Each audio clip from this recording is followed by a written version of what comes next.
یا سلام. وظیفہ برائے صحت و شفا. فائدہ و تاثیرات. اس وظیفہ کو پڑھ کر مریض پر دم کرنے سے اللہ تعالیٰ اسے موت کے سوا ہر مرض سے شفا دے گا. نیز اس کو پڑھنے والا شیطان، انس و جن اور ان کے وسوسہ و سازش سے محفوظ رہتا ہے. عام معمول: اول آخر 11 مرتبہ درود شریف پڑھ کر اس کا ورد 100 مرتبہ روزانہ کریں. اس وظیفہ کو حسب ضرورت 11 دن، 40 دن یا اس سے بھی زیادہ عرصہ کے لیے جاری رکھ سکتے ہیں. اس کا بکثرت ورد کرنے سے اللہ تعالیٰ تمام آفتوں سے محفوظ فرما دے گا. 115 مرتبہ پڑھ کر بیمار پر دم کرنے سے شفا یابی نصیب ہوگی. جو فجر کے بعد 1000 مرتبہ پڑھے گا وہ صاحب علم ہو جائے گا.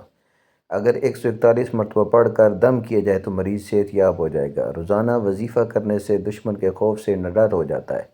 جھگڑے کی صورت میں پڑھنے سے امن قائم ہوگا. ہر نماز کے بعد اسم مبارک یا سلاموں کی 2 تسبیح پڑھ کر کسی بھی مریض کو دم کر دیں، انشاءاللہ مریض کو شفائے کاملہ نصیب ہوگی.